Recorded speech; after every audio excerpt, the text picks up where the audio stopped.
Hola y muy buenas tardes a las personas que se están conectando en esta tarde lluviosa y de paro nacional en varias ciudades del país. Vamos a ir arrancando, dando inicio a este lanzamiento del libro y conversación sobre Adentro.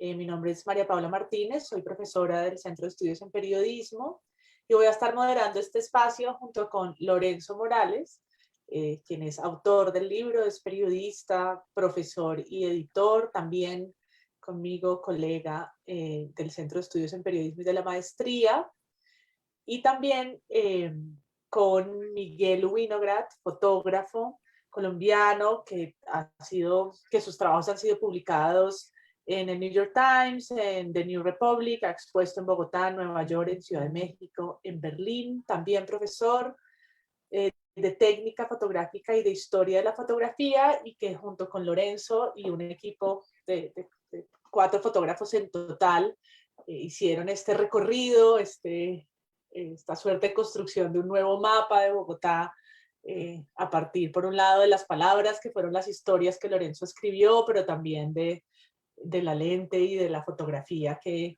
Miguel y los demás fotógrafos realizaron para este trabajo. Entonces, les doy la bienvenida, que se vayan sumando en esta transmisión en vivo, que además quedará grabada para que quienes están en las calles la puedan encontrar después. Si tienen preguntas, las pueden poner en el chat y vamos a estar pendientes de sumarlas a la conversación. Y no siendo más, entonces les saludo a ambos. Hola Lorenzo y bienvenido. Hola, María Paula, querida colega. Gracias por ayudarnos a conversar hoy de este proyecto. No, a ti. Y hola Miguel, ¿cómo estás? Bienvenido a este espacio. Hola María Paula, muy bien, muchas gracias por esta invitación y esta oportunidad de seguir compartiendo este proyecto. Muy bien, bueno, yo quiero hacer una introducción antes de pasarles la palabra y que nos ayude también al contexto de quienes de pronto no conocen todavía del libro del que estamos hablando. Adentro, y lo decía a su manera Ricardo Silva en la introducción, es como un museo, es un recuento de historias que suman y juntas se convierten como en la descripción de los museos privados, de los museos que cada uno de nosotros tiene muros adentro de su casa. Y es un recorrido que es muy diverso de muchas formas, que además se extiende en el tiempo. Arrancó el proyecto en el 2016 y termina en el 2020. Además culmina con una exposición muy interesante dentro del Museo de Bogotá. Además, en un año de pandemia en el que hemos estado como nunca mirando nuestros adentro de las casas y nuestras propias dinámicas con el espacio que convivimos, y una serie de reportajes y fotografías que arrancan en un espacio reducido de 7 metros cuadrados y terminan en uno de 500 metros cuadrados en el Hospital de San Cristóbal, donde habitan 2 personas. Entonces quisiera, Lorenzo, arrancar por qué te llevó a querer hacer esta exploración a la que invitaste también a los fotógrafos a que se unieran a ese recorrido por diferentes localidades de Bogotá. Arranquemos por ahí. Sí, vale. Pues un poco nació de una cierta fascinación por las casas y sobre todo las casas desde adentro, y también por un gusto y también una fascinación que he tenido en general por las ciudades. Y, y en cierto sentido, creo que con este proyecto lo que uno descubre o entiende es un poco, hay una frase de un urbanista famoso, eh, creo que es Lewis Mumford el que la dijo, decía, las ciudades no son los edificios, sino lo que pasa entre ellos, como exaltando un poco ese espacio público. Yo diría, las ciudades no son los edificios, ni son solo lo que pasa entre ellos, sino lo que pasa dentro de los edificios, o dentro de sus construcciones. Entonces, yo quería un poco contar la ciudad y finalmente pues mi ciudad desde esa mirada como desde adentro lo que pasa en las casas y cómo viven las personas, que siempre es algo que me da mucha curiosidad. Y también, bueno, un poco quería contarlo, yo sabía que esa historia solo contada en palabras pues era un poco incompleta, y en ese sentido siempre tuve muy claro que quería combinarlo con imagen, y por eso invité a estos fotógrafos, digamos, tan talentosos y tan sensibles también para entrar en esas casas y dejar como un registro y constancia de cómo se vive en Bogotá. Gracias. Y en esa línea con lo que dices, Lorenzo, Miguel, ¿tú cómo ves ese retrato de lo íntimo? ¿No? Estamos viendo un libro que colecciona estas historias familiares, privadas, que nos destapan un poco cómo es su vida por dentro de sus casas. Recuerdo en la exposición del Museo de Bogotá que incluso había una factura del agua, que yo la miraba y me preguntaba como cuántos metros cúbicos me gasto yo, ¿no? Como unas reflexiones que uno tiene comparativas sobre el espacio que uno habita. ¿Cómo fue ese proceso de retratar la intimidad y tratar de descubrir a esos personajes dentro de sus fachadas? Bueno, pues para mí personalmente fue una especie de reencuentro con Bogotá, que a la vez es y no es mi ciudad, porque yo estaba recién llegado de vivir 10 años en Nueva York cuando empezamos este proyecto, que fue, si no estoy mal, en el 2015, hace ya 6 años casi, ¿no? Entonces, pues fue una oportunidad muy especial de entrar en estos espacios. Eh, y pues cuando uno practica o realiza proyectos de fotografía documental, se da cuenta que muchas personas están mucho más dispuestas a abrirse y, y mostrar su intimidad de lo que uno pensaría, ¿no? Como que si uno demuestra cierta genuina curiosidad y sensibilidad, las personas de verdad quieren contar sobre sus vidas y mostrar cómo son sus vidas, ¿no?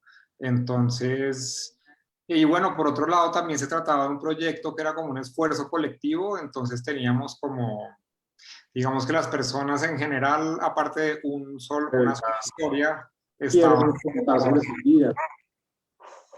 Eh, digamos, ya sabían que íbamos a ir a la casa y estaban conscientes de que se trataba el proyecto. Entonces fue como una especie de pequeños viajes cada cierto tiempo a estos distintos mundos, y que pues colectivamente componen una especie de retrato de la ciudad en toda su diversidad, ¿no? Esta ciudad de la que estamos hablando, el concepto de ciudad que por supuesto dialoga como con quienes las habitamos, es un poco lo mismo que le pasa al espacio público. El espacio público, los monumentos, hoy que estamos otra vez abriendo ese debate, pues no están ahí solos, quietos, ¿no? Sino que existen en la medida que nosotros dialogamos con ellos, para bien o para mal, ¿no? Incluso estando tan confinados nos damos cuenta pues, que las ciudades vacías son raras, ¿no? Es una ciudad rarísima cuando no estamos habitándola, las calles desocupadas. La casa es un espacio que siempre está vivo, o pareciera siempre estar vivo, porque hay alguien ahí adentro moviéndolo. No hay casas, o uno le llama la atención cuando uno va a una casa de estas modelo, ¿no? Porque está todo tan perfecto que es evidente que ahí no hay nadie, y que la vida real no es así, ¿no? La vida real es es más despelotada, la vida real es más natural que lo que esas imágenes que parecen como un render, ¿no? Eh, la, las capturan. En su experiencia de entrar, ¿no? De pedir permiso y tocar y meterse al otro lado de la puerta de estas familias y la diversidad, porque en Bogotá es una ciudad de ciudades. ¿Qué fue de lo más interesante de este paso a la intimidad? ¿No? ¿Cómo se logra ese paso a la intimidad con las personas, tanto con la cámara como con el hielo de romper, para que le cuenten a uno sobre su espacio y su vida dentro de las paredes? Lorenzo.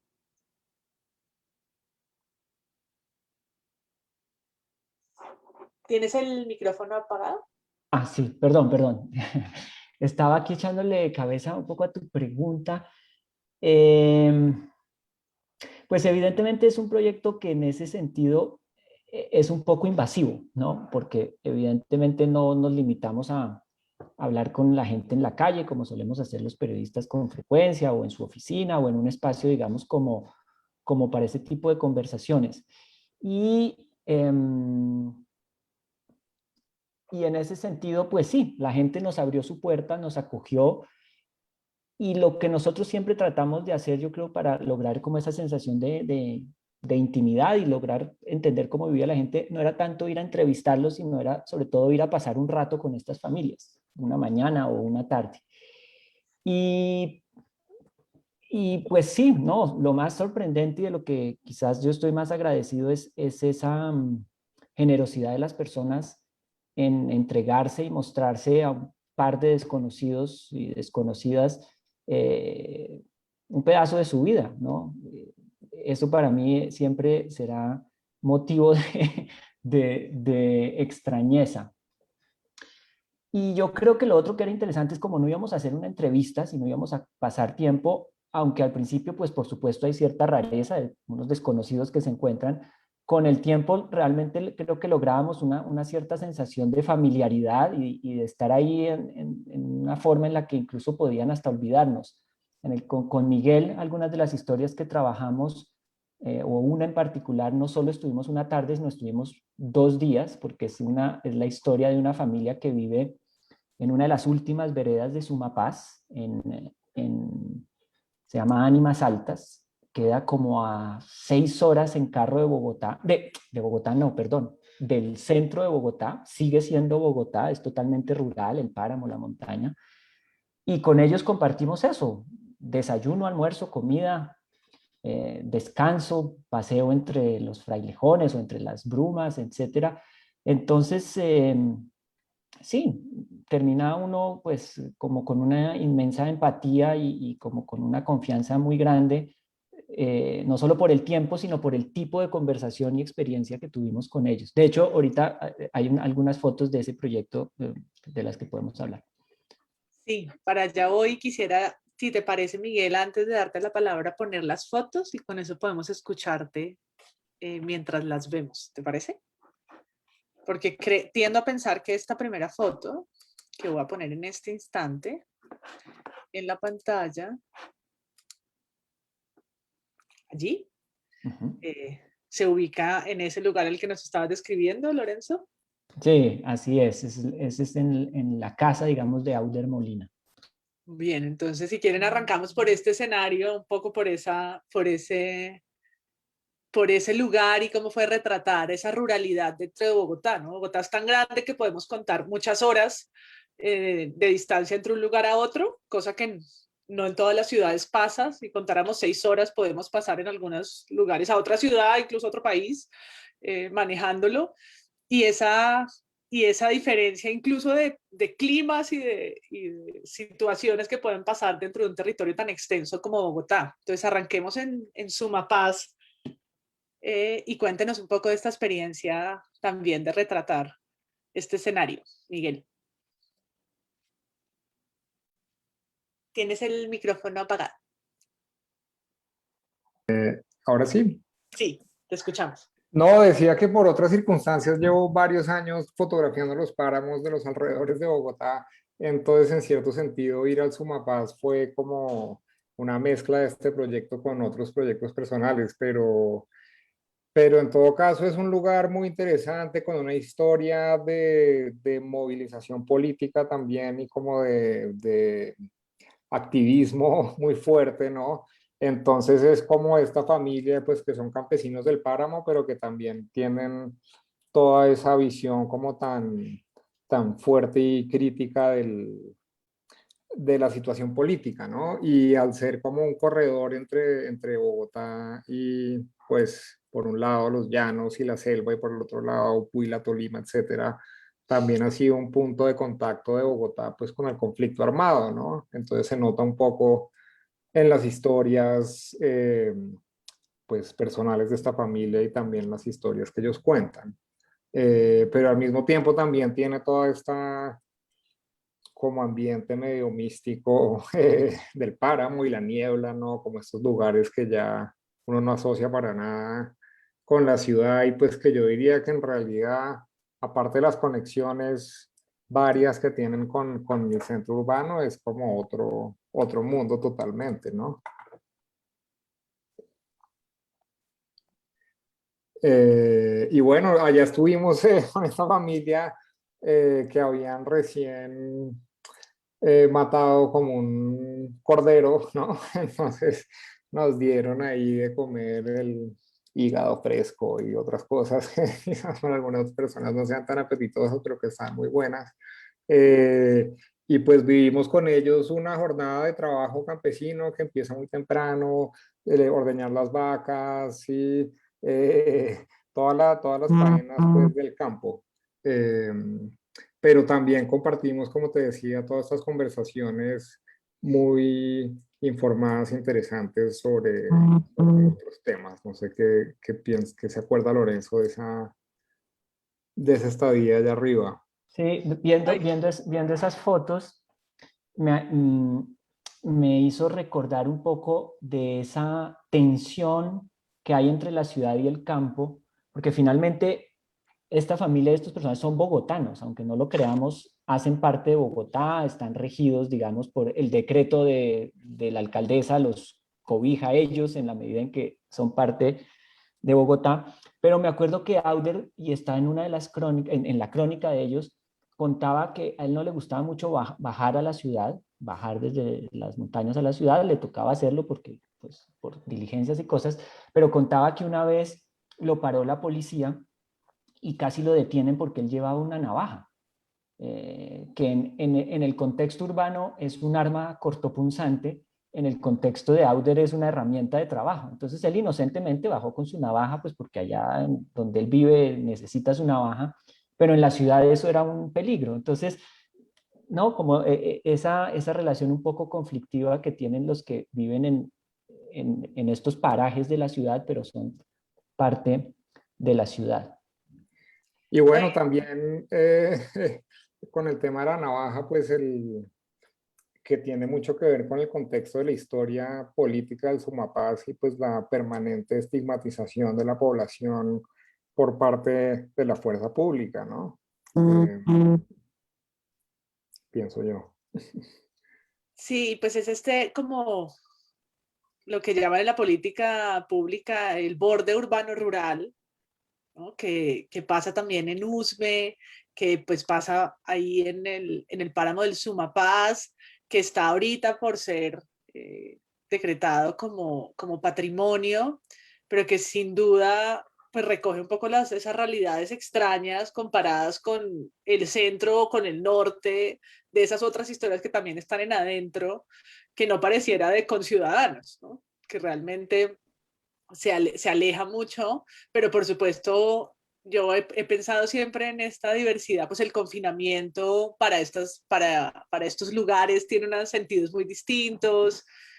Por supuesto, la elección, las votaciones, bueno, tantas cosas que suceden o le suceden o nos suceden a los ciudadanos en Bogotá, siendo Bogotá tan extraña, siendo una ciudad tan misteriosa, son estas las historias que a veces se quedan un poco por fuera del imaginario citadino que se queda, ¿no? El imaginario más hegemónico de, de lo que es la ciudad. Y por eso creo que adentro es un ejercicio para realmente llevar a la imagen y a las palabras esa diversidad, ¿no? Que a veces hablamos tanto de diversidad, pero ya es como un verso eh, sin sentido, y creo que lo que le da adentro es precisamente esos sentidos, ¿no? Lo vuelve historias concretas en donde no hay que decir qué diverso es, sino que al leerlas y viajar por la ciudad a las localidades, uno precisamente concluye lo diferente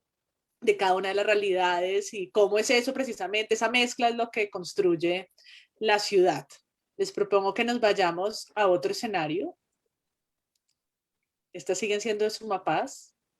Se me quedaron mientras ustedes hablaban. Y bueno, si puedo decir algo, también es interesante para mí en este ejercicio de mandarte estas fotos, pues y probablemente para Lorenzo como escritor y periodista también, como que en un proyecto tan largo como este, uno acumula muchísimo material y después el que queda digamos, publicado es una selección que se hizo en cierto momento, ¿no? Entonces, cuando revisando todas estas imágenes, aquí estoy mostrando unas fotos que no, algunas de las cuales no entraron ni en el libro ni en la exposición y que me parece pues chévere la oportunidad de mostrarlas ahora. Claro, ese ejercicio de filtro, ¿no? Ese ejercicio de selección, de tener muchas horas grabadas en una grabadora o en una cámara, muchas fotos y luego tener que reducir y elegir qué va a salir. Y varias de estas yo tengo acá el libro en el que me mimetizo en Sí. este y varias de estas que estamos viendo, tal vez esta, por ejemplo, no Sí, está en... de pronto demasiado fuerte para el libro, pero muy buena en todo caso. Muy bien, así. Eh, y sí, también en ese ejercicio de selección, como que hace un año uno eligió unas fotos y de pronto hoy en día con una mirada distinta elegiría otras, ¿no? Y aquí como transición entre una historia y otra, me parece interesante pues el eco que hacen estas dos imágenes en dos lugares distintos, ¿no? Además una que es como un aviso pintado en una pared y la otra bastante cercana. Aquí No, nos no, hace... no, no había visto esa correspondencia, Miguel. Chévere que Sí, sí, sí. con su ojo, obviamente, de fotógrafo se la pilló, pero efectivamente la foto a la izquierda es en Sumapaz y la otra es una historia eh, también rural, pero como de ese mundo rural que ya se está desvaneciendo, un poco devorado por la ciudad, y en este caso particular del Rubí, devorado por la peor cara de la ciudad, que es el basurero, ¿no? Bueno, eufemísticamente llamado el relleno sanitario de Doña Juana, que es donde 8 millones de habitantes descargamos toda nuestra inmundicia y pues eso tiene un lugar en la ciudad que queda muy cerca de donde viven personas, como es el caso de la familia de este parador y restaurante que se llama El Rubí. Y que eso nos sirva entonces de puente para hablar un poco de este segundo escenario. Y a mí, viendo la comparación entre las dos, pues hemos hablado también de la diversidad y la diferencia, pero sin duda también de eso que es común, ¿no? Y la olla y el sancocho es algo que es común a la ciudad, tal vez al país entero, ¿no? Nos encontramos como frente a fogones donde sancochamos diferentes proteínas y carbohidratos y es tal vez una de esa base de nuestra gastronomía que nos habla también de lo que nos une, ¿no? Un poco alrededor de la comida. Entonces hablemos un poquito de este escenario y de quiénes están detrás de este espacio. Sí, bueno, es una familia, como ustedes pueden ver ahí, el papá o el gran patriarca de la familia, un hombre campesino que recordaba esas tierras donde ahora pues hay montañas de basura como sembrados de una gran hacienda en la que él trabajó. Y pues es una familia que, pues que todavía vive ahí con un restaurante, pero un poco la historia gira alrededor de su cotidianidad, pues muy difícil porque viven entre moscas. Básicamente el relleno les ha traído infinidad de plagas y sobre todo la plaga de las moscas. Y en esta foto que vemos, la empresa que administra el basurero, pues no sé, creo que es más un paliativo, pero intenta hacer un control de esas plagas y muchos de los límites de los predios están cubiertos con estas cintas adhesivas, son como unas sábanas pegachentas donde las moscas se pegan. Y más adelante vamos a ver otra foto. A las casas les entregan también unos platos untados como con una goma para que ahí se queden pegadas las moscas. Entonces ellos viven, pues sí, entre moscas. eh, y lo más pues curioso es que no solo viven, sino que tienen un negocio que es el de la comida, un restaurante que de hecho para muchas personas ahí venden una de las mejores gallinas de la ciudad o del sector, por lo menos. Y cuando estuvimos allá, pues allá llegaba gente a comer gallina que necesitaba todo un instructivo de cómo hacerlo y de cómo los cubiertos venían en unas bolsas y el plato viene tapado, entonces la gente lo destapa y come rápido y vuelve y lo tapa, pues porque, pues sí, porque hay muchas cosas volando en el aire. estaban más preparados para estos tiempos de cubrirse y contaminantes que nosotros. Sí. Y a mí estos platos recuerdo porque alguna vez los he usado y es que además suenan, como que la mosca, y me imagino que la cinta es igual, que las moscas se pegan y hace como Mm. porque no todas caen y mueren al tiempo. Entonces cuando veía la foto me imaginaba también como el sonido detrás de, esas, de esos elementos. Miguel, ¿nos quieres compartir un poco la Sí, captura pues, de este pues escenario? también me parece interesante porque sigue siendo un mundo rural, pero como dijo Lorenzo al principio, ya es como una cosa medio distópica, apocalíptica, viviendo al lado de este basurero y todavía, si no estoy mal, tienen sus cultivos de papas y cosas que usan para el sancocho y es una familia grande y pues muy unida y muy agradable, pero rodeada de esta cosa como tan impresionante, ¿no? Pero que rápidamente uno se acostumbra como si fuera parte de la casa normal, ¿no? Estas plásticos llenos de moscas por ahí, pues la vista al basurero que se ve ahí colindante con la casa. Eh, y pues que habían varios personajes, no me acuerdo bien en la crónica cuánto alcanzó a entrar ahí, pero por ejemplo una foto que mostraste antes que era una de las hijas en su cuarto y que era una persona como muy buena, inocente.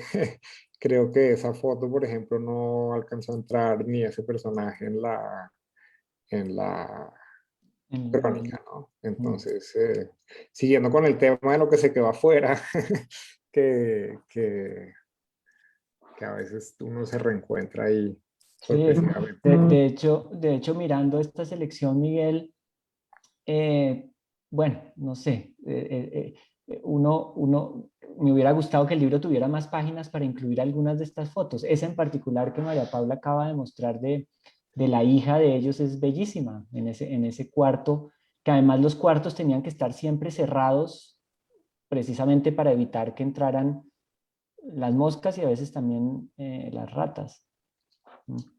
Pero también tenían una cancha de tejo, ¿no? Era como un sitio donde la gente de la vereda, esta Mochuelo Alto, iba a pasar el rato, a tomar cerveza, a tomarse un sancocho, ¿no? Ujú. Entonces, eh, y Sí. como estos colores amarillos y como esos luces filtradas por ese plástico ahí, eh, sí. Y si puedes ir un poco más adelante también, pensando en todo este proyecto, cómo se inscribe como en distintos géneros y tradiciones fotográficas, pues el tema del álbum familiar, que si no estoy mal, la última foto sale acá, estos retratos que me parecen increíbles, pues el retrato del matrimonio de ellos es como una reliquia de una fotografía así vernácula de retratos coloreada a mano, ¿no? Muy, muy bella esa imagen. Y ahí salen ellos dos, pues muchos años después en su cuartico de techos bajitos, con ese retrato ahí atrás, ¿no? El álbum, el familiar y un poco como en esas imágenes o las fotografías que la gente tiene en portarretratos colgados y demás, pues está un poco la historia de esa misma familia, ¿no? Como la foto de la Sí, sí, fotografía de sí. la fotografía, que sin duda cuando uno va dejando en las paredes como esas instantáneas de su vida en algún momento, aunque uno no esté en el espacio, cuentan un poco de lo que fue, ¿no? Así esas personas no estuvieran ahí, va quedando como ese museo del que hablamos al principio de esta conversación, ¿no? Uno va colgando en objetos o en fotografías elementos que van contando un poco de la vida de quienes están precisamente o han pasado por ahí, han pasado por la vida de esa casa. Aquí Y nos bueno, vamos a... perdón, Sí, otro sí. tema que de pronto no se refleja mucho en esta selección de imágenes y que al principio del proyecto, pues fue cambiando en el transcurso del proyecto, pero que intentamos registrar como ciertos objetos, no necesariamente fotos, pero objetos que reflejaran aspecto importante de la historia y de la vida de estas personas, ¿no? Entonces, más adelante, por ejemplo, la navaja de Auber creo que estuvo por ahí fotografiada, y en la siguiente historia, que también es como del mundo rural, pero en el centro de Bogotá, de María Elena, que tiene una huerta urbana en el barrio de la Perseverancia. Eh, También interesante este camino que estamos recorriendo, ¿no? Como desde el páramo por allá y cada vez acercándonos más a la ciudad, pero con este tema de la agricultura todavía en estas tres historias. Vámonos al centro. Ahí se me pone play en vez de para acá. Vámonos entonces al centro. Algo que no hemos dicho y que me parece interesante de cómo está dispuesto en el libro, y yo le estaba ahorita pasando las páginas, es el asunto de los metros cuadrados. Entonces, antes de llegar a esta fotografía y aquí a ubicarnos en la huerta urbana de esta familia, Lorenzo, si puedes contar un poquito ese hilo narrativo también que hay frente al tamaño del espacio y quienes lo habitan. Sí, digamos que cuando uno emprende un proyecto así, yo creo que un gran reto es encontrar finalmente como criterios para saber a dónde ir y por dónde empezar y dónde seguir, ¿no? La ciudad es tan grande, tan extensa, ¿no? 8 millones de habitantes, creo que lo digo en alguna parte de la introducción, es tan grande que al mismo tiempo puede estar haciendo un sol esplendoroso en un rincón y una lluvia torrencial en otro dentro de la misma ciudad, o como tú lo decías también de una manera muy gráfica, María Paula, puede uno andar, creo que yo exageré 6 horas, pero 4 y están en la misma ciudad, andar 4 horas en carro y estar en la misma ciudad y como tú bien decías, en otras latitudes, eso es suficiente para cambiar de país. Entonces, el tema de los metros cuadrados creo que nos ayudó un poco a ordenar todo esto de alguna manera. Cada historia está organizada en el libro de digamos, las viviendas o casas más chiquititas, incluso hay una de menos de 1 metro cuadrado, no es exactamente una casa, pero un lugar donde viven 2 personas, hasta una de, creo que de más de 300 metros cuadrados. Eso nos permitía pues organizar el proyecto de alguna manera y también en algún momento ver los huecos, decir, bueno, tenemos una casa muy grande, una muy chiquita, nos falta una de 100 metros, entonces buscar bajo ese criterio, pero también me parece que en general el periodismo siempre cuenta, cuando hablamos de clases sociales o de nivel de ingresos, siempre el periodismo tiende a mirar como en los extremos. Y esta era una manera como de organizar el libro y abrir el acordeón y mirar todo lo que hay de una casa, digamos, muy elegante y muy amplia y muy grande a una muy chiquita y lo que hay en el medio. Y también debo decir, reconocer que no necesariamente el tamaño de las casas dice del poder adquisitivo de las familias. Encontramos algunas, recuerdo el caso de Mario, un señor que heredó de su familia todo un edificio y él decidió irse a vivir a la lavandería del edificio porque le parecía más cómodo estar en un sitio chiquito y como decía él, así no metía mugre. Y gente también, por ejemplo, una pareja y sus hijas que terminaron viviendo en el hospital psiquiátrico, en el pabellón psiquiátrico del Hospital San Juan de Dios, en un espacio pues gigante, quizás el más grande de todos, pero que no les pertenecía y vivían en una situación muy precaria. Entonces, eso de los metros cuadrados, como te digo, nos permitía ordenar, pero también como organizar la ciudad de una manera un poco contraevidente. Ahora sí, con esta nos vamos entonces a la huerta, que decíamos que de lo rural estamos andando hacia los espacios más urbanos o del imaginario más urbano citadino, pero este juega de alguna forma con los dos, ¿no? Y esta foto atrás están esos edificios altos del centro que contrastan, y voy a ponerlo grande para que se vean bien las fotos de Miguel. Ahora sí, que contrastan con el escenario pues, más verde en el que está la protagonista de esta historia. Entonces, no sé, Miguel, si nos quieres contar un poco del escenario.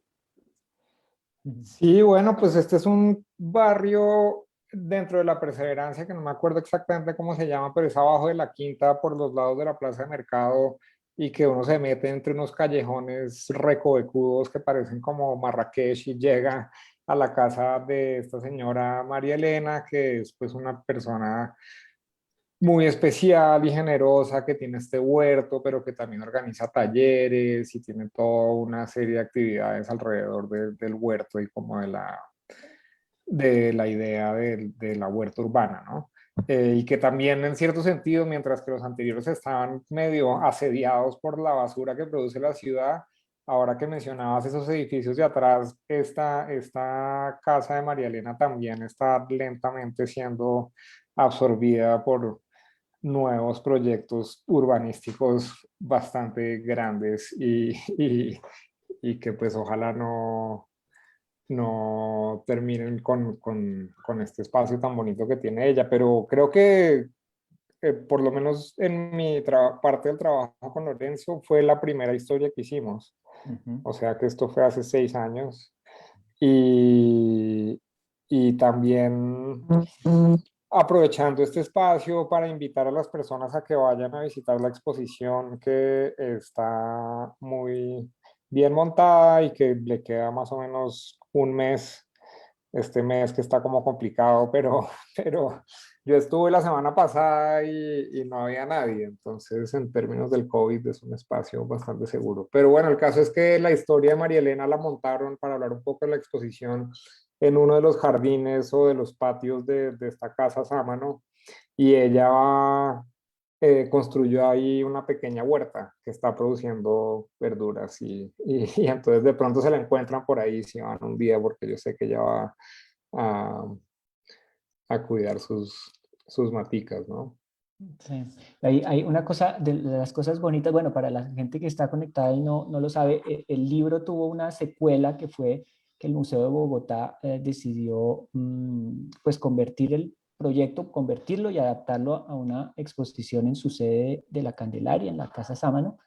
Y una de las cosas que más me gustó, digamos, porque en eso prácticamente nosotros no estuvimos muy desconectados, aparte de ofrecerles el material, una de las cosas muy chéveres que hicieron fue realmente trasladar algunas de los objetos de las casas de estas personas, pero también como de sus experiencias e instalarlos dentro del museo. Y un buen ejemplo es ese de Elena, que terminó montando no solo una huerta, sino también tiene unas bancas de compostaje y están sacando pues compost, etcétera. Entonces, sí, muy invitados a visitar la exposición, entrada gratuita en un sitio muy lindo, que además son historias de casas dentro de una gran casa, entonces también tiene como su poesía en ese sentido.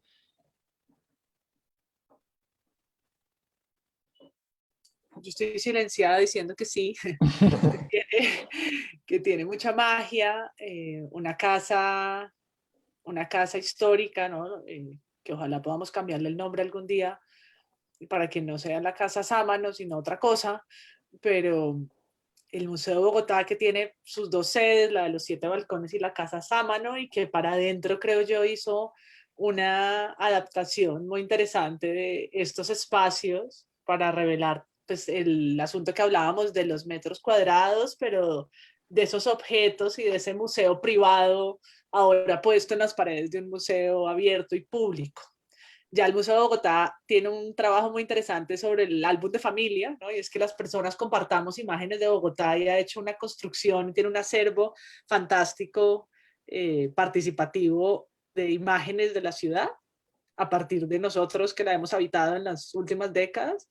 Y creo que esta exposición, pues, lo que hace es traer ahora fotografías y las historias escritas por Lorenzo y fotografías por Miguel y los demás fotógrafos a completar esa o a sumarse, porque finalmente sigue en construcción, eso es lo bonito, a sumarse a esa idea de hablar sobre la ciudad y hacer como una meta exposición del Museo de Bogotá, adentro de Bogotá, de las casas de Bogotá, para seguir explorando como una ciudad, como hemos dicho, tan misteriosa. Sigamos.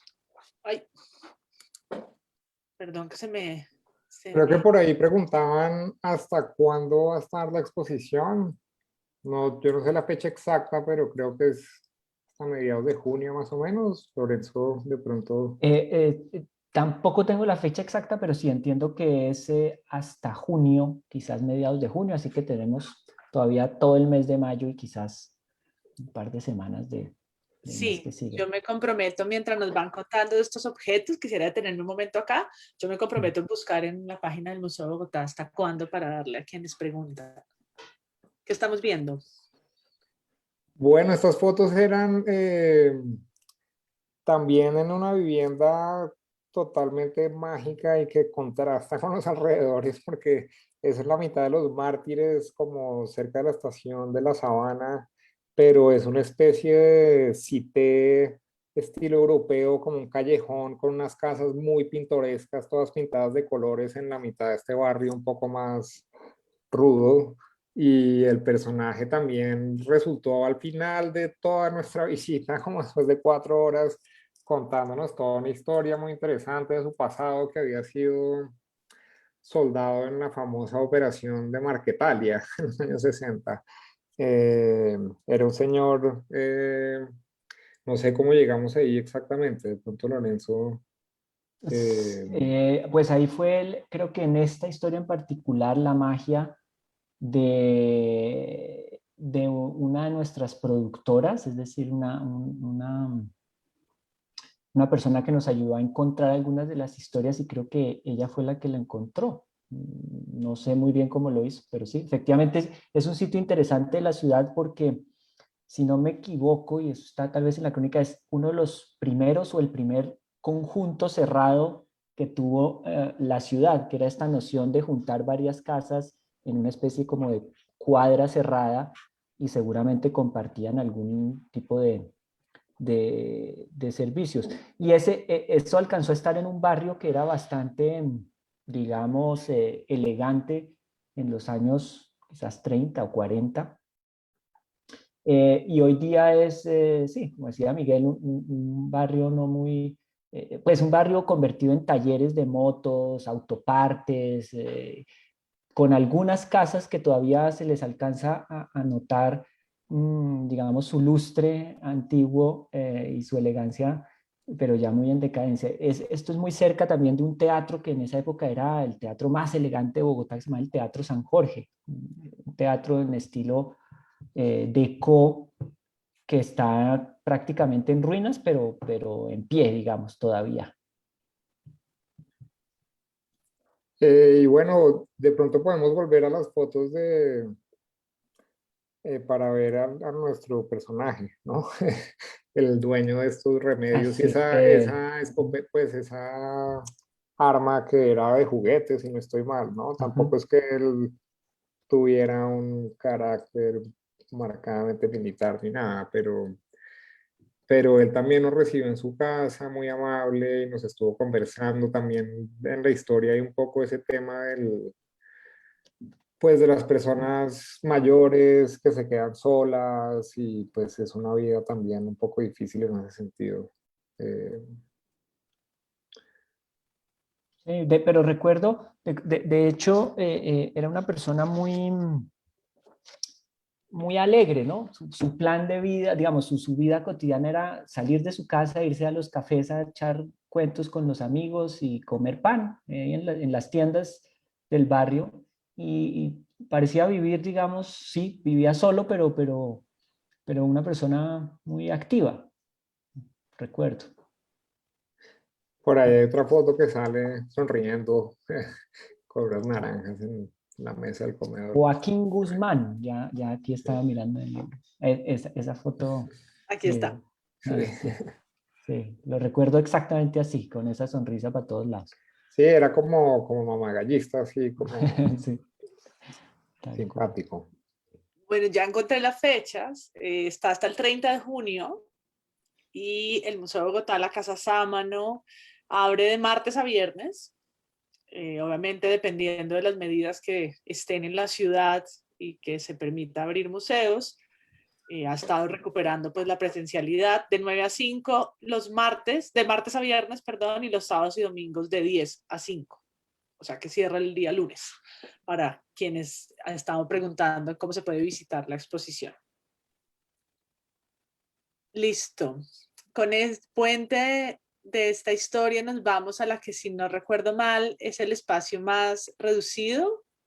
Es el espacio con el que inicia el libro, en el que no realmente viven, pero sí conviven estos dos protagonistas de esta historia, de esta primera historia del libro. Sí. Entonces, Lorenzo, si Pues quieres dar un poquito de contexto a esta sí, foto. esta es efectivamente la primera historia del libro por la simple razón de que es el espacio más chiquitito, tiene menos de 1 metro cuadrado, es esta caseta de celadores. Y un poco la justificación para que estuvieran en el libro, ellos, digamos, técnicamente no viven ahí, pero pasan más tiempo allí que en sus propias casas. Tienen unos turnos, creo que de 12 horas y se rotan, etcétera. Y, y digamos que más allá del espacio mismo, pues esta cosa de un lote abandonado donde hay unos vigilantes que están ahí cuidando un poco la nada, porque realmente no hay nada que robarse del lugar. Me imagino que el, el, el temor del propietario del lote es que se lo invadan. También otra cosa muy de las ciudades y de las ciudades latinoamericanas donde hay tanta marginalidad y tanta gente sin casa, pues siempre está el riesgo de que alguien quiera entrarse a un lote y tomarlo. Entonces, estas personas se pasan su vida cuidando un lote vacío y bueno, en medio de esa nada, pues sí les toca vivir dentro de esa casetica eh, que, que es, yo en la crónica yo la convierto un poco en una especie de cápsula espacial, porque todo es tan estrecho, pero tienen huequitos adentro para todo. En un sitio guardan el libro de las minutas, la escopeta, los tiros, una coca con la que se distraen para matar el tiempo. Ahí tienen un jabón para bañarse antes de cambiar de turno. En fin, sí, es como una casita en miniatura. Una de esas cabinas de teléfono mágicas Exacto, que todo lo pueden. exactamente. Miguel. Sí, pues eran, en general la figura como del portero celador es en Bogotá una cosa como muy característica y también una vida muy dura, especialmente por el aburrimiento, ¿no? O sea, ellos están ahí, básicamente no pasa nada, ¿no? Entonces tenían sus formas de matar el tiempo, hay unos juegos de sopa de letras y de coca y como cosas así. Y, y pues también era una especie de pequeño campo en esa esquina de la 26 con Quinta. Entonces a veces hablaban como de temas pues del clima de Bogotá, porque básicamente estaban a la intemperie, ¿no? Entonces tenían esta frase de cuando paramea, ¿no? Que es como cuando sube ya ni siquiera se sabe de dónde viene el agua, es como una escarcha así que flota indistintamente por el aire. Eh, y no sé, también por ahí creo que alguien preguntó eh, que cómo se seleccionaron estas historias. Y yo creo, ahora Lorenzo podrá complementar mejor, pero creo que habían distintos criterios, algunos eran más mecánicos, como de tener historias en todas las localidades y de tener un buen espectro entre pues, distintas situaciones de vivienda y tamaños de vivienda también. Y también, como dije al principio, este es un esfuerzo colectivo de grupo, entonces además de los 4 fotógrafos que son Juanita Escobar, Nadesh Mazar, Mateo Pérez y yo, habían varios personas que trabajaron como productoras y que tenían pues no sé a través de qué medios de encontrar estas distintas historias y también cada uno fue sugiriendo cosas, ¿no? Entonces creo que en general también son como situaciones un poco eh, no sé, peculiares o excéntricas o como distintas de vivienda más que la norma. No sé qué piensa Lorenzo. Sí, no, totalmente de acuerdo. Creo que lo más, lo más difícil y lo más fácil al tiempo fue empezar, ¿no? Empezar fue fácil en la medida en que como no teníamos ninguna historia, pues cualquiera servía. Pero también era lo más difícil porque estábamos incluso en esas primeras historias como buscándole el tono y la salida y tratando de imaginarnos a qué se iba a parecer el final.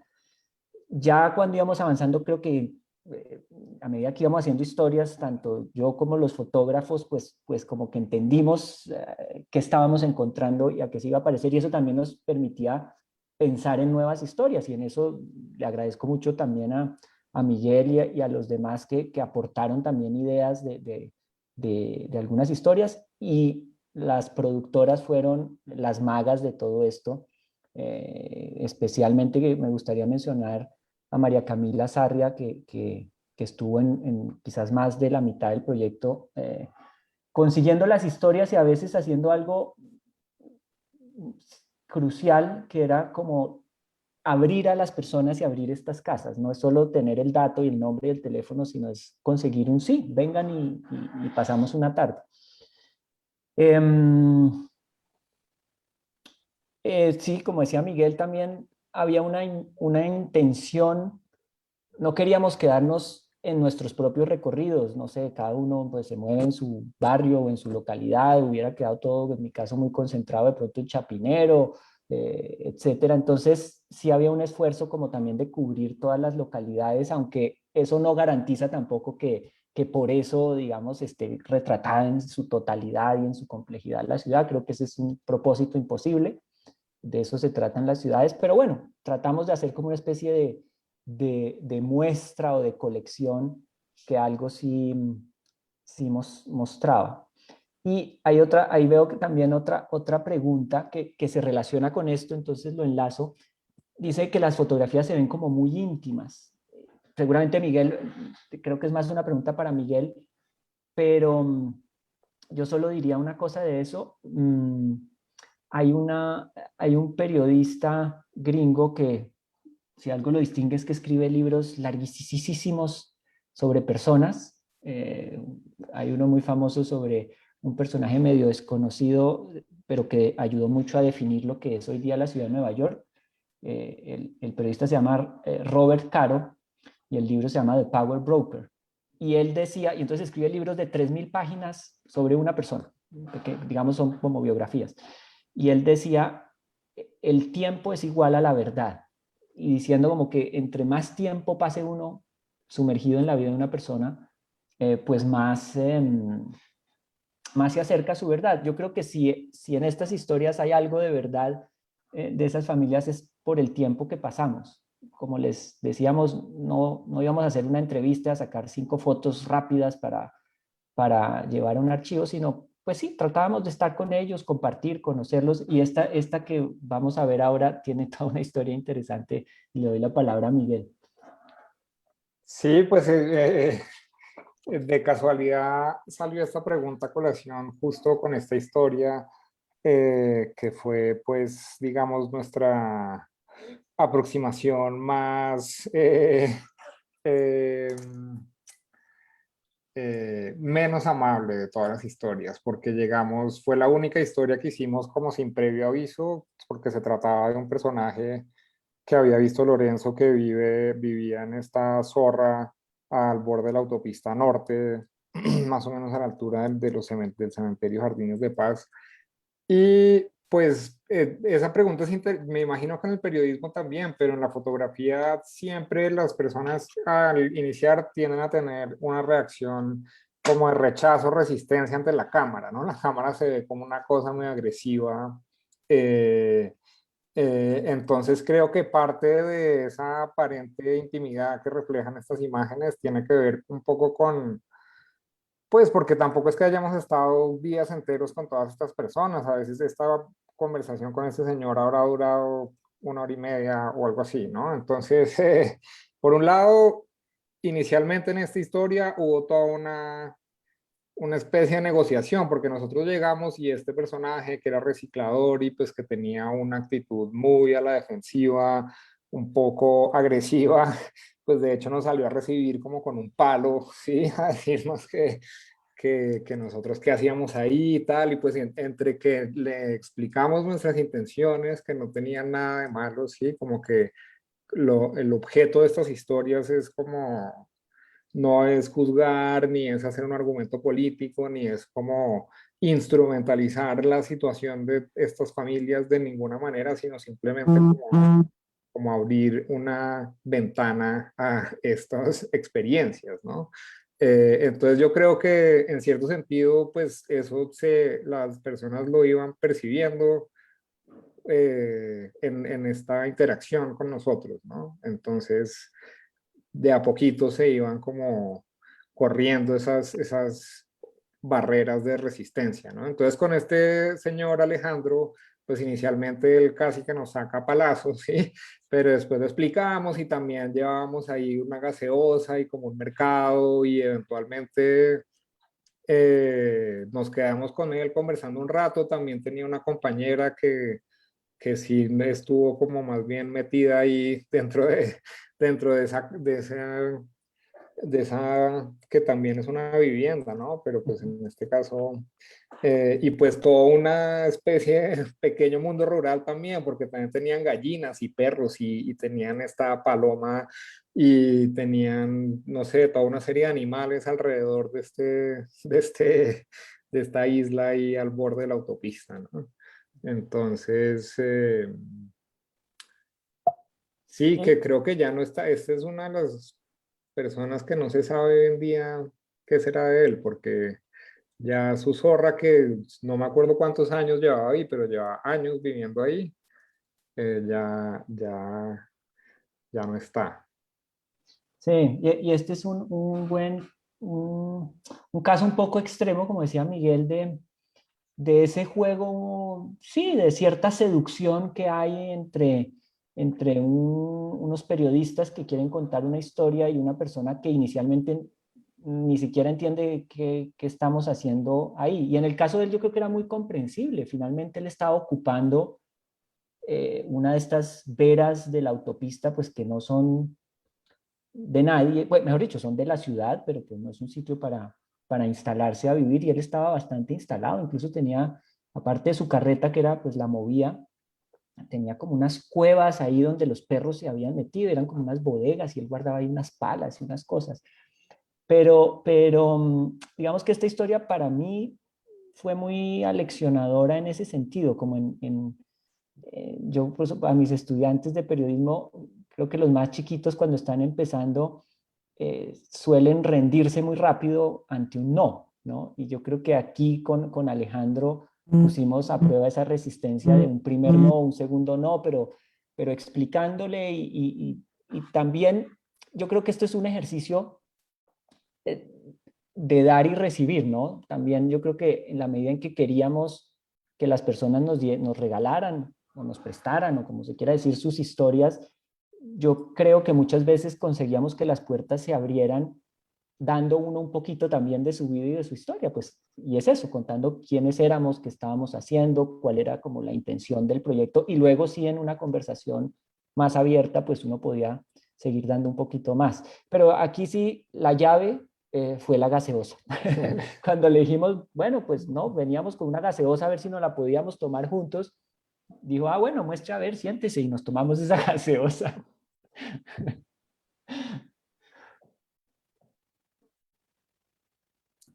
Perdón que tenía mi micrófono apagado. Nos quedan varias escenas, pero quiero que avancemos porque nos queda poco tiempo y no creo que vayamos a poder agotarlas todas. También dejamos el misterio para que lleguen al libro también, como a la exposición, a descubrir esas otras que no vamos a alcanzar a entrar en detalle, pero les propongo que nos movamos hacia adelante en la selección que había hecho Miguel para llegar tal vez como a otro escenario, ya no en la ruralidad. Terminábamos hablando de este que era de alguna forma esa casa, no casa, que está movible porque va andando con el señor Alejandro, que en este momento no sabemos en dónde está, y que pasemos a esta historia. Ahí está. Voy a ponerla para que ya vayamos cerrando nuestra conversación y de nuevo si tienen preguntas en el chat para que nos las hagan llegar. ¿Qué nos dicen de este otro escenario en Bogotá? Lorenzo. Esta fue una de las primeras historias y los primeros, digamos, como cuando empezamos a encajar con Miguel. Ah, esta Perdón, esta, sí. Bueno, esta es una historia, digamos, en cierto sentido un poco triste, pero creo que es una situación que se repite en Bogotá y en las grandes ciudades. Yo creo que las ciudades tienen una paradoja y es que vivimos todos juntos, unos encima de otros, muchos, digamos, contacto, fricción, mucha cercanía o mucha proximidad, pero sin mucha cercanía, y hay mucha soledad en las ciudades. Y esta es la historia de un hombre que terminó solo en su vida, en parte por el alcohol, y vivía en un ancianato sin ser él, digamos, era quizás el más joven del ancianato, por decirlo, donde él todavía tenía mucha movilidad y salía solo, etcétera, pero se había quedado sin nada, sin casa, sin familia, sin nada. Y bueno, es de nuevo, digamos, dentro del contexto del libro, una forma de vivir en Bogotá. Y también creo que fue la única historia en la que yo fui en otro momento a Así tomar es. las fotos. O sea, yo no estuve con Lorenzo cuando él hizo su crónica. Eh, y era un señor que se notaba que estaba en ese momento bastante enfermo. Entonces vivía ahí en su pequeño cuartico, en esta casa cerca del Boulevard Niza. Y, y tenía como estas reliquias de su vida pasada, pero si no estoy mal, después creo que salió de ahí, no sé hasta qué punto, eso es de pronto para terminar esta charla, Lorenzo podría decirnos un poco como de las vidas posteriores de todos estos personajes al libro, ¿no? Porque también lo que sale ahí es como un pequeño fragmento de tiempo, así como una foto, valga la redundancia, pero pues todas estas historias continuaron y algunas pues cambiaron bastante, ¿no? Sí, una de las cosas bonitas que pasó con la exposición es que nos permitió reencontrarnos con algunas de esas familias pues, que no veíamos hace mucho tiempo y tener noticias de ellas. Y me llamó mucho la atención cómo pues sí, con el tiempo muchas han cambiado. Jorge Humberto, que es de quien estamos viendo, murió. Eh, Murió, pero por ejemplo la familia que vivía en el Hospital de San Juan de Dios, afortunadamente lograron solucionar su situación y les dieron un apartamento en Bosa. Hay una historia de una pareja trans que vivían juntos, eran pareja, y cuando hicimos la crónica de ellos, ellos querían tener un hijo.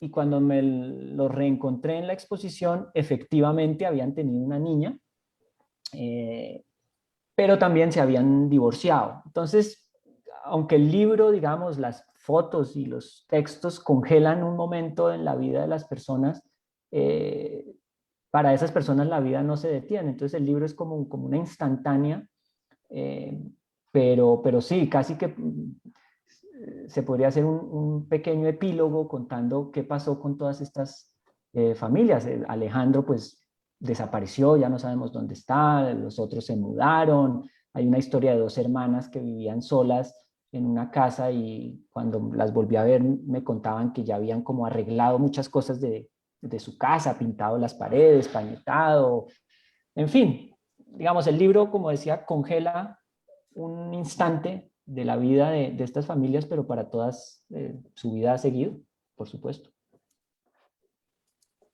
Les propongo acabar con las imágenes, con estas dos, con la historia que nos mencionaste. Hay una pregunta que nos hace un estudiante de la maestría, Anderson, que nos dice por la relación de los personajes del libro con los objetos de su casa y qué reflexiones les dejó eso sobre la vida en Bogotá. Entonces, si quieren responder también a la luz de este otro escenario y otra historia de Bogotá. Uy, ¿qué dice Miguel? ¿Qué dice él? Pues en cierto sentido yo creo que los objetos que uno va acumulando en la casa es como, pues que digamos, el ejemplo más explícito y concreto son estas fotos familiares, pero también todo el resto de los objetos es una forma en la que uno va construyendo su propia identidad, ¿no? Y en algunos casos, por ejemplo, en este caso, que era esta pareja de Lulú y Maximiliano, eh, ambos líderes de la comunidad trans, y todos los objetos que tenían, de cierta forma, jugaban como con toda esa experiencia de ellos de transicionar de una identidad de sexo a otra, ¿no? Entonces, por ejemplo, la Mona Lisa, ¿sí? Que alguna gente y ellos mismos narraban esto, algunas personas dicen que es un autorretrato de Leonardo da Vinci como mujer, ¿no? Y tiene esa sonrisa misteriosa como ambigua. Y también habían, o sea, todas las cositas que tenían sobre las estanterías y etcétera. Entonces, en ciertos casos, este aspecto como de decorar la propia casa como un reflejo de la personalidad que uno construye y proyecta al mundo, y en otros casos de objetos y herramientas mucho más concretas que se usan en la vida diaria para el oficio, ¿sí? Pero que también reflejan pues esa identidad muy directamente. Sí, y finalmente, cuando pensábamos en retratar estos objetos, eh, yo creo que sí, en esas cosas hay como una especie de constancia de quién fue uno, ¿no? Cuando no estemos, digamos, si en todas estas casas elimináramos, sacáramos de la escena a las personas, pues quedarían esta cantidad de cosas que hemos atesorado, acumulado, guardado, utilizado, y yo creo que en cierto sentido podrían contar mucho de quiénes fuimos o de quiénes eran esas personas que estuvieron en ese lugar, sin duda. De acuerdo. Bueno, ya vamos llegando al final de esta conversación. Arranco yo por agradecer a las personas que se conectaron, por recordar que este es un conversatorio que hacemos en el marco de la maestría en periodismo, del Centro de Estudios en Periodismo en la Facultad de Artes y Humanidades, que en esta oportunidad y como parte de un ciclo estamos conversando con Lorenzo Morales, profesor de la maestría y autor del libro Adentro, con Miguel Winograd, uno de los 4 fotógrafos que participó en el proyecto, que les invitamos a que conozcan, por supuesto, más de esto que estamos hablando en la exposición que ya hemos mencionado y, por supuesto, en el libro y en el texto de Ediciones Uniandes, en el que pueden, ahí sí, y Lorenzo hablaba de un libro extenso, yo creo que este en parte lo es una investigación de largo aliento, es un libro en un formato donde las fotografías se ven bellísimas, ¿no? Y está cosido como pequeñas historias, cartillas de cada una, aquí cada uno con nuestro libro, también como un objeto, ¿no? Un objeto, otra vez ese objeto que creo que también vale la pena volver a revisar y que no esté solo en esta imagen digital que estamos viendo en la pantalla, sino consultarlo así como está cosido y organizado, como Lorenzo lo definió. Y los dejo entonces a los dos para un cierre, una última reflexión sobre esto que hemos hablado de mirarnos por dentro en tiempos de pasar mucho tiempo dentro de nuestras casas. Y si bien este libro no fue un libro pensado en confinamiento ni para retratar eso, me gusta estarlo haciendo en momentos en los que nos hemos puesto a pensar qué atesoramos, cómo nos movemos de nuestra casa y qué nos llevamos, qué es eso que colgamos en las paredes y que miramos todos los días como parte de un paisaje, pero de un paisaje que al final nos define o ayuda a contar como esa historia de nosotros mismos. Entonces arranco por ti, Miguel. No, pues muchísimas gracias por esta invitación. Me parece que ese libro de verdad que vale la pena consultarlo y adquirirlo porque quedó muy bonito. Y la exposición también hicieron un trabajo de museografía muy interesante, como que yo creo que este material incluso da para más, ¿no? Como que las formas de compartirlo y divulgarlo le agregan como distintas capas de significado, así. Entonces es bonito ver cómo va creciendo una cosa, un esfuerzo así colectivo como este. Lorenzo. Bueno, no, gracias a ti, María Paula, por llevarnos por esta conversación tan interesante. Siempre pues es muy grato además reencontrarme con mis colegas y recordar algunos de los episodios de este libro. Finalmente ahí quedan las historias, pero siempre hay una cantidad de historias detrás de las historias que estos espacios permiten como revivirlas y recordarlas. Y tienes tú toda la razón, fue un libro, digamos, no sé, premonitorio en el sentido en el que pues cuando empezamos a hacerlo, no nos sospechábamos esta situación en la que todos íbamos a terminar mirando hacia adentro y pasando mucho tiempo dentro de nuestras casas. Entonces, si hemos tenido preguntas sobre eso, de cómo vivimos, dónde vivimos, qué tiene que ver el lugar en el que vivo con lo que soy, pues este libro puede ser un motivo para alimentar, digamos, esa conversación. Sí, muy invitados a comprarlo, está en las principales librerías, librería Lerner, Prólogo, en librerías pequeñas como Garabato, la librería Nada, que nos han apoyado mucho. Así que, bueno, ojalá lo consulten, lo miren y sobre todo sea el gatillo para nuevas conversaciones y nuevas ideas. Muy bien, pues con este cierre, entonces damos fin a este conversatorio. A los dos, muchas gracias y a las personas de la facultad que nos ayudaron con la transmisión y a quienes se conectaron, estudiantes o también las personas que están interesadas en el programa y que de aquí a junio estarán de nuevo inscribiéndose entonces a la maestría en periodismo. Muchas gracias y que pasen un buen resto de tarde lluviosa en Bogotá. Gracias. Chao. Chao. Chao.